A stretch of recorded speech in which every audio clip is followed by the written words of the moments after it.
The following podcast is a work of fiction, just like the concept of money.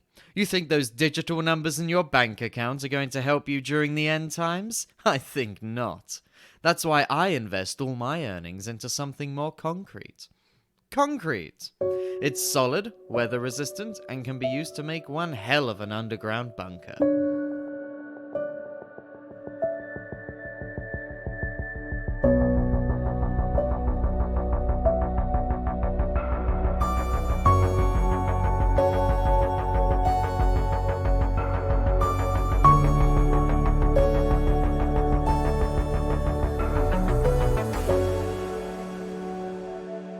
Hello, curious minds, and welcome back to A Beginner's Guide to the Occult. I'm your host, Rebecca Morgan, reporting from a very nice Airbnb here in Scotland. Fun fact about Scotland, it is very cold, at least in comparison to Australia, which is not a high bar for coldness. It also doesn't help that I don't know how the heating works in this house, because I don't have central heating in my apartment back home. It's just not necessary. So when I got in yesterday, I scoured this entire house for every blanket, comforter, and fluffy towel, and piled them all onto one bed. It felt like a friendly horse was sleeping on top of me, but when I woke up this morning, I found all of my toes completely free of frostbite. So, mission accomplished. Anyway, it's 11 a.m. now. The sun is out, I assume, somewhere behind all those grey clouds. I found some porridge in the back of the pantry that's pretty tasty now that I've mixed in some apple slices and an embarrassing amount of sugar. And now I feel ready to tell you all about the Loch Ness Monster.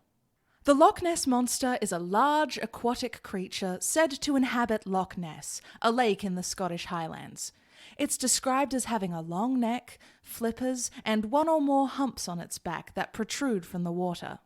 Nessie has been a well-known cryptid for almost 100 years now, but the first recorded sighting of the creature is a lot older than that. More than 1,000 years old, in fact. In the year 565 AD, Saint Columba, the Irish missionary who introduced Christianity to Scotland, was on his way to visit the king of the northern Picts when he stopped by Loch Ness to look into a beast that had been killing people in the lake. When he saw a large creature about to attack another person, Saint Columba invoked the name of God, telling the creature to go back with speed, and this worked, apparently. Now, depending on your view of religion, this might seem like a purely fictional tale designed to highlight the power of the Lord. But the fact that this happened in Loch Ness, of all places, more than 1,000 years ago, seems a bit fishy to me. I don't know. It's worth considering. Anyway, fast forward to the 20th century, when the Loch Ness Monster first breaks into the public consciousness in the year 1933, after a newspaper publishes a couple's account of witnessing an enormous animal rolling and plunging on the surface of Loch Ness.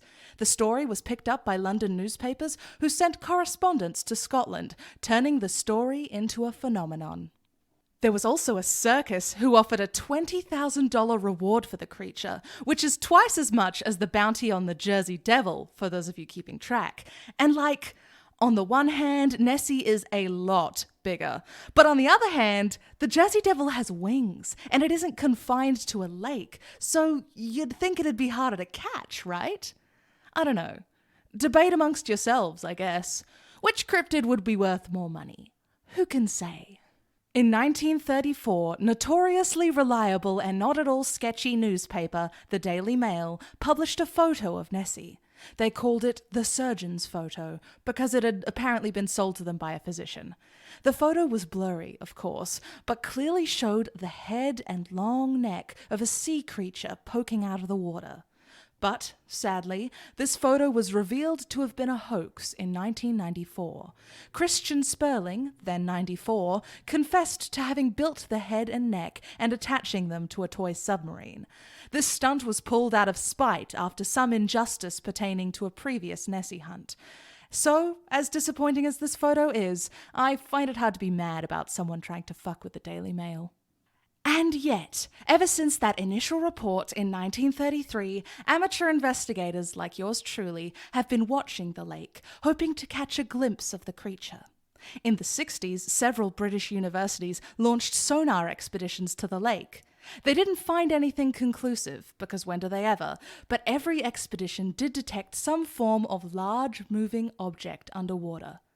There were more sonar expeditions in the 80s and 90s, and you'd think that advancements in technology would help, but no, results were still inconclusive. So now that you're acquainted with a bit of the history of this creature, let's get into some theories. What exactly is the Loch Ness Monster? One theory suggests that Nessie might be a dinosaur that somehow survived extinction, and then also survived the ravages of time to be alive in the present day. Listen, who knows how long the natural lifespan of a dinosaur was? Scientists? Those people don't even believe in ghosts. How can we trust them? Speaking of scientists, a 2019 scientific expedition has put forward another theory, this one based on that most mystical form of evidence, DNA.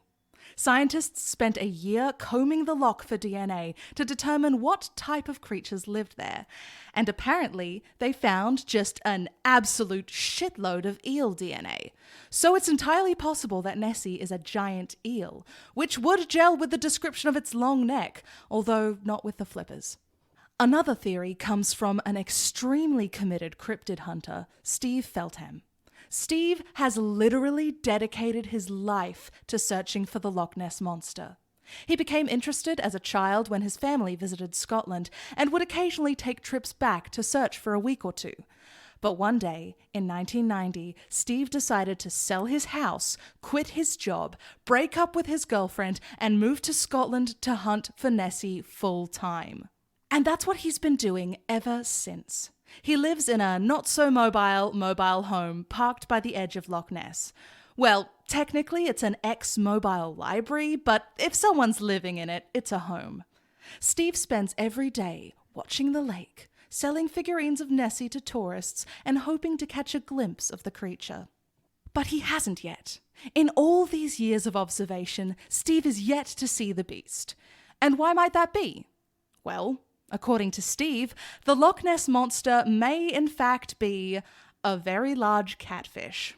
Which would be underwhelming to say the least, but Steve doesn't seem bummed about it. According to his blog, Steve considers his own life an adventure, and he has no regrets. And what more could you ask for from life, really? It's certainly what I'm aiming for.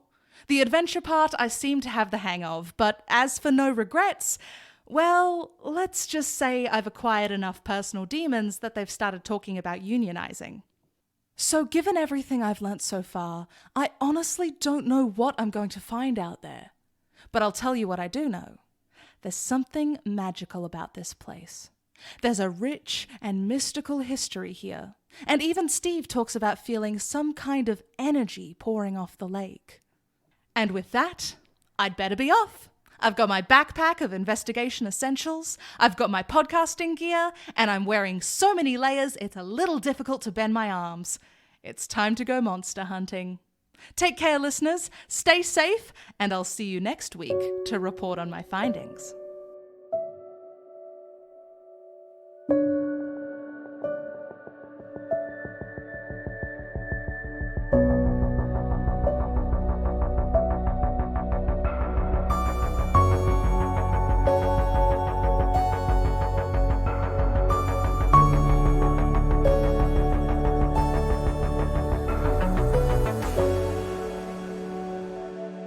Everybody, thank you so much for listening. If you're enjoying this podcast, do me a favor and spread it around on whatever social media you usually allow to melt your brain.